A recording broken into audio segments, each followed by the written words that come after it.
Euclid is a Greek mathematician of antiquity, known primarily for his highly influential treatise on his geometry, The Elements.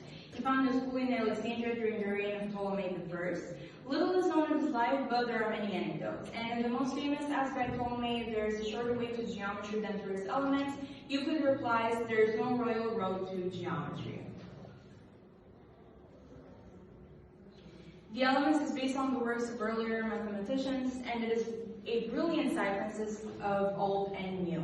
It has been a major influence on rational thought and a model for many philosophical treatises, and it set a standard for logical thinking and the methods of proof and sciences. A little fun fact, the Elements of Euclid is said to be the most translated, published, and studied work after the Bible.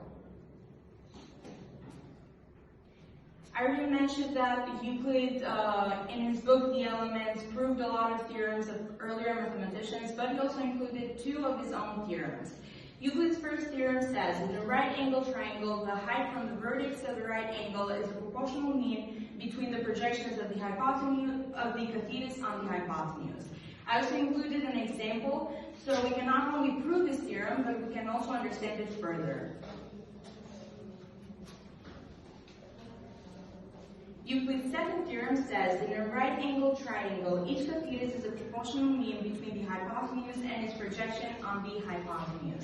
Same as the one before this, I included an example so we can prove this theorem and we can understand it further.